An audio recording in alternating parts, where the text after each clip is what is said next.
Imagine standing in Belfast in the 1840s. The city is growing faster than almost anywhere else in Ireland. Shipbuilding is booming, linen mills are expanding, and thousands of people are arriving every year looking for work. But there's one major problem. Getting anywhere outside the city is painfully slow. Most journeys are made by horse and cart over rough, muddy roads. Traveling to towns like Comber, Downpatrick, or Newcastle could take many hours, and moving goods was expensive and unreliable. Something had to change. By the middle of the 19th century, railways were transforming Britain.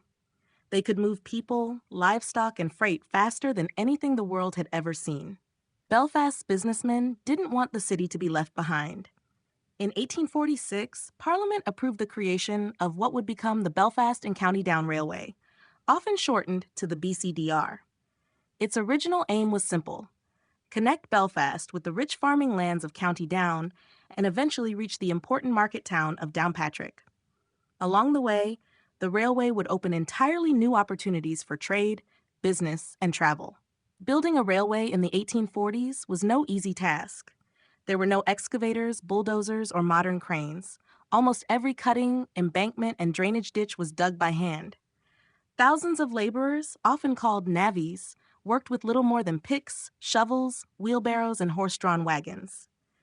It was hard, dangerous work that demanded incredible strength and endurance. Before a single rail could be laid, surveyors spent months walking across fields, rivers, and hills, searching for the best route.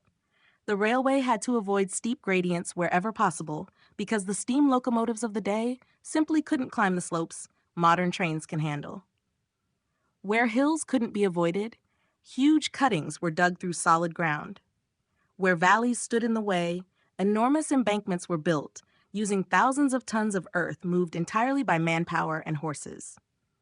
Bridges had to be constructed over roads and rivers, while culverts carried streams safely beneath the new railway.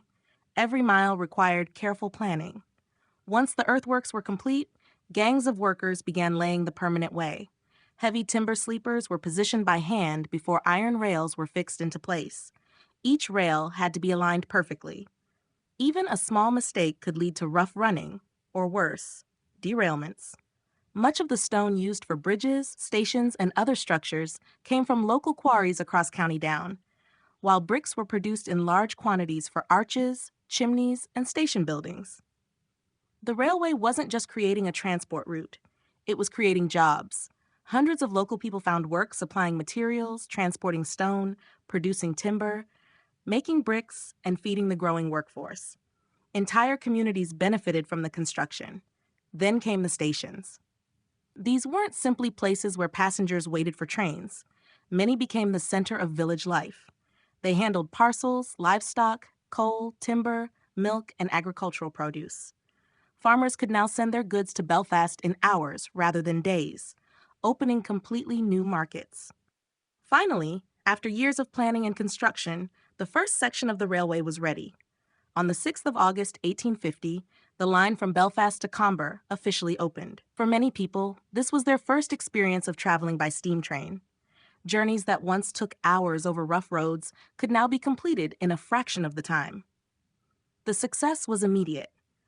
Passenger numbers grew rapidly, businesses embraced the railway, and demand for further extensions quickly followed.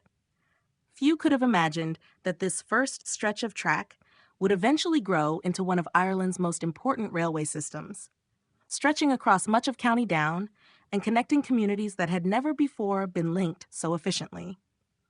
Over the coming decades, the Belfast and County Down Railway would continue to expand, reaching deeper into the county and forever changing how people lived, worked, and traveled. Although much of this remarkable network has now vanished beneath roads, housing estates, and farmland, its story is far from forgotten. The Belfast and County Down Railway had officially been incorporated by an Act of Parliament in 1846, and its future looked promising. Investors believed the railway would transform travel and trade across County Down, but almost immediately, the company faced an enormous setback. Ireland was in the grip of the Great Famine. Beginning in 1845, the potato blight devastated crops across the island, causing widespread hardship, famine, and mass emigration. While County Down was less severely affected than many western counties, the economic impact was still immense. Investment became difficult, labor was disrupted, and raising the money needed to build a railway proved far harder than anyone had expected. For several years, progress slowed dramatically. Plans had been approved, survey work had been completed, but construction did not move forward at the pace originally intended. The railway company struggled financially as costs continued to rise, while confidence among investors declined.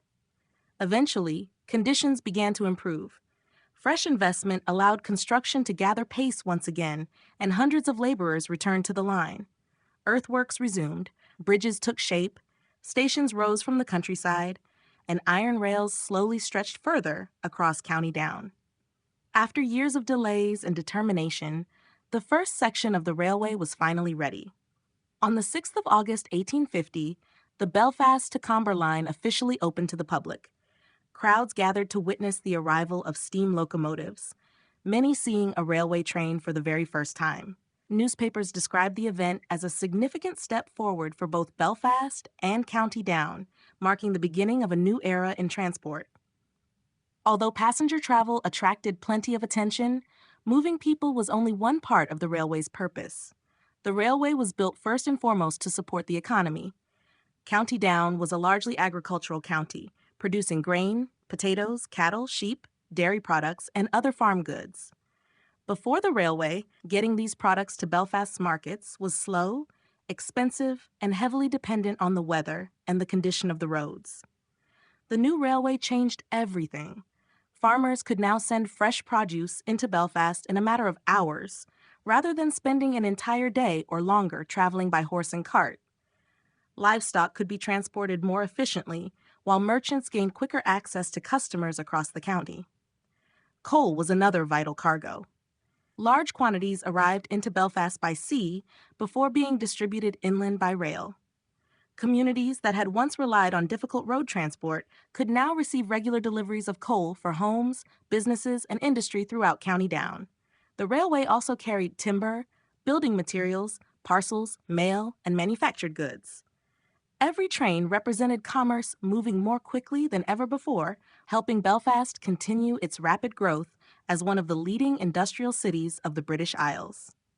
Tourism, however, was not yet the railway's main focus. The famous seaside excursions to Newcastle, which many people now associate with the Belfast and County Down Railway, would come later as the network expanded. During these early years, the company's success depended largely on freight traffic and the daily movement of workers, traders, and local passengers between towns and villages. As more sections of railway opened, the network continued to spread across the county. Year after year, new branches connected additional communities, linking Belfast with places that had previously been difficult to reach. Stations became centers of local life, while goods yards bustled with wagons carrying everything from livestock to coal. By the beginning of the 20th century, the Belfast and County Down Railway had grown into a network of more than 80 miles, or around 130 kilometers of track. It had become one of the most important privately operated railway companies in Ireland, serving thousands of passengers each week while carrying huge volumes of freight that kept towns, villages, and industries supplied. For decades, few people could have imagined County Down without its railway. Steam trains became part of everyday life, their whistles echoing across fields, villages, and station platforms from Belfast to the heart of the county. The railway had achieved exactly what its founders had hoped. It had transformed how people traveled, how businesses traded, and how County Down connected with the growing city of Belfast. The first trains had finally begun to run, but this was only the beginning of an extraordinary story. Over the decades that followed, the Belfast and County Down Railway would grow into a network of more than 80 miles, connecting towns, villages, and industries across the county, changing the lives of generations who depended on it every single day. Today, only a small part of that once mighty railway survives, while much of the rest has disappeared beneath roads, fields, and housing developments. But its story is far from over. In the next episode, we'll follow the railway's expansion as new lines push deeper into County Down, bringing the age of steam to communities that had never seen a train before. If you've enjoyed this episode, please give the video a like and consider subscribing to the channel. It really helps support the series and ensures you won't miss the next chapter as we uncover the complete history of one of Ireland's greatest lost railway networks. Thanks for watching, and I'll see you in the next episode.